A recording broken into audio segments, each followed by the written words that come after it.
Informasi selanjutnya pemirsa, Era Jaya swasembada tambah modalkan anak usaha sebesar 10,5 miliar rupiah.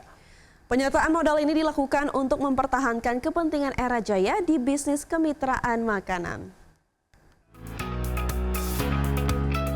PT Era Jaya Swasembada Tbk melalui entitas anak usaha PT Era Boga Nusantara menyuntik modal ke PT Era Boga Pati Serindo sebesar 10,5 miliar rupiah. Modal disuntik melalui penerbitan 10.500 saham baru kategori saham biasa dengan nilai nominal 1 juta rupiah per saham. Penyertaan modal ini bersumber dari kas internal EBN. Dengan penyetoran modal tersebut, modal disetor dan ditempatkan di Era Boga Pati Serindo naik dari 116 miliar rupiah menjadi 131 miliar rupiah. Saat ini, PT Era Boga Nusantara menguasai sekitar 30% dari kepemilikan saham EBP. Sementara Paris Baguette Singapura memegang 39,3 miliar saham. Pihak Era Jaya menyatakan tidak ada dampak material terhadap kegiatan operasional, hukum, atau kondisi keuangan perusahaan. Transaksi ini semata-mata untuk mempertahankan kepemilikan di anak usaha yang bergerak di bisnis kedai makanan dan minuman. Berbagai sumber, IDX Channel. Terima kasih untuk Anda yang masih bergabung bersama dengan kami, Vina. Setelah tadi kita membahas atau mereview jalannya perdagangan di sepanjang hari ini, kita akan tambah nih porsi informasi lainnya. Kita akan coba bacakan beberapa informasi emiten yang berhasil dihimpun oleh tim redaksi kami. Ya, diantaranya adalah PT Vale Indonesia Tbk atau Inco telah menentukan jadwal terbaru rapat umum pemegang saham luar biasa atau RUPSLB yang akan digelar pada pekan depan. Ya, sebelumnya Inco telah menggelar RUPSLB pada Jumat lalu dengan mata acara perubahan susunan direksi dan atau komisaris. Namun RUPSLB tersebut tidak tuntas karena jumlah saham yang hadir atau diwakili dalam rapat hanya sebanyak 18,61%.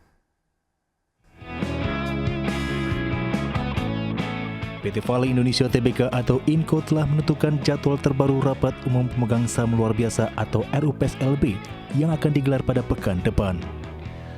Sebelumnya Inco telah menggelar RUPSLB pada Jumat lalu dengan mata acara perubahan susunan direksi dan atau komisaris.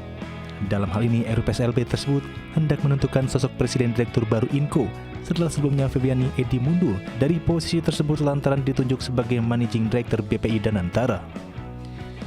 Namun RUPSLB tersebut tidak tuntas karena jumlah saham yang hadir atau diwakili dalam rapat hanya sebanyak 18,61%.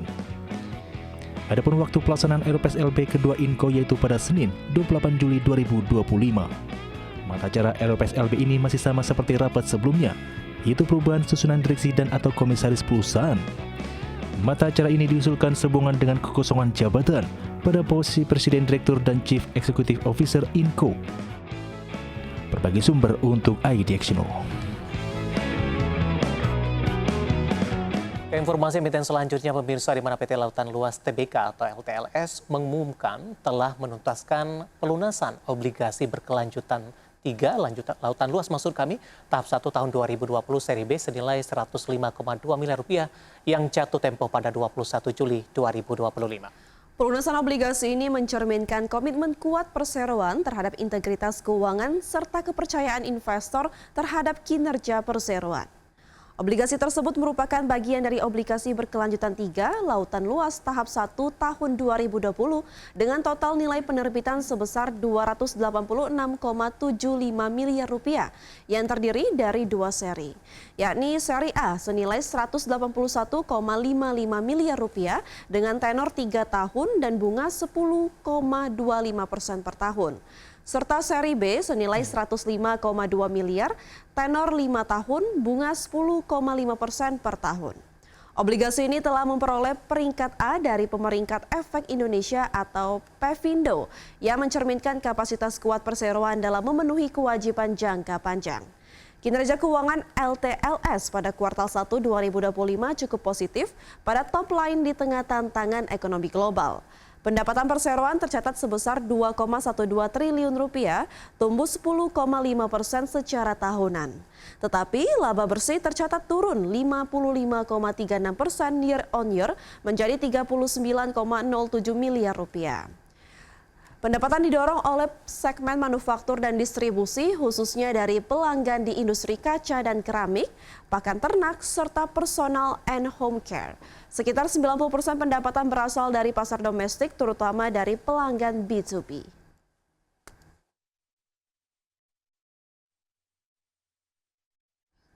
Sementara itu, pemirsa, kinerja keuangan PT Arcadia Digital Media Tbk kembali tertekan pada semester 1 tahun 2025, di mana emiten media digital ini membukukan rugi bersih sebesar 3,56 miliar rupiah, membengkak 40% dibandingkan periode yang sama tahun sebelumnya, yang sebesar 2,54 miliar rupiah.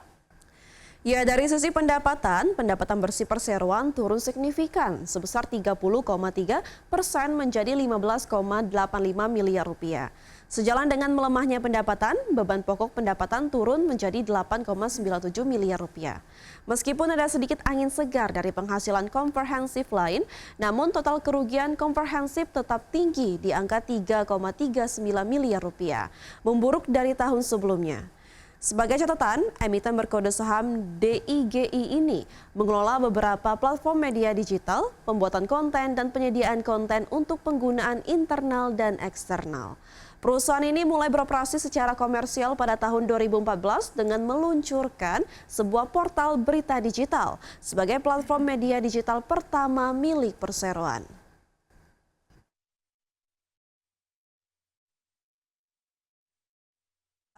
Menteri Energi dan Sumber Daya Mineral Bahlil Lahadalia secara resmi menawarkan 18 proyek hilirisasi dengan nilai investasi sebesar 618,13 triliun rupiah ke Danantara.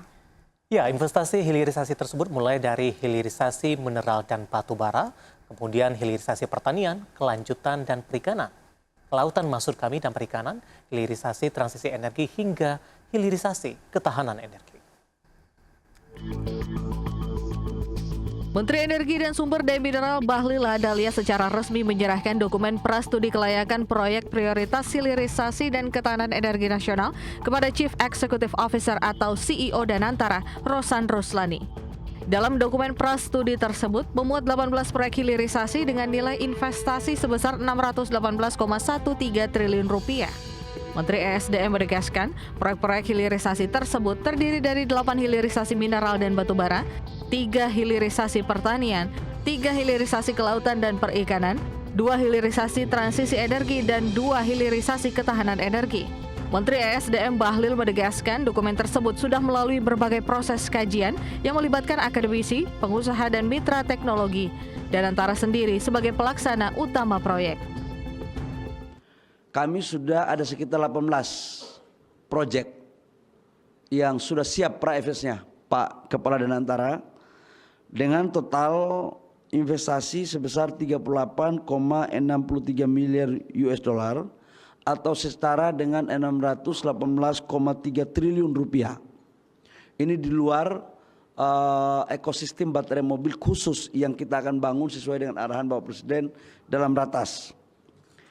Yang berikut kami juga melaporkan bahwa dari 18 proyek tersebut, 8 proyek hilirisasi di sektor mineral dan batu bara, 2 proyek tentang transisi energi, 2 proyek ketahanan energi, 3 proyek hilirisasi pertanian, serta 3 proyek hilirisasi kelautan dan perikanan. Bahlil menambahkan bahwa 18 proyek tersebut dinilai sebagai salah satu sumber pendapatan dan pertumbuhan ekonomi nasional. Bahkan diproyeksikan mampu menciptakan lapangan pekerjaan hingga 300.000. Dan sebagian proyek yang ditawarkan ke Danantara ini sudah siap dijalankan dalam waktu dekat. Jakarta, Tim Liputan, IDX Channel.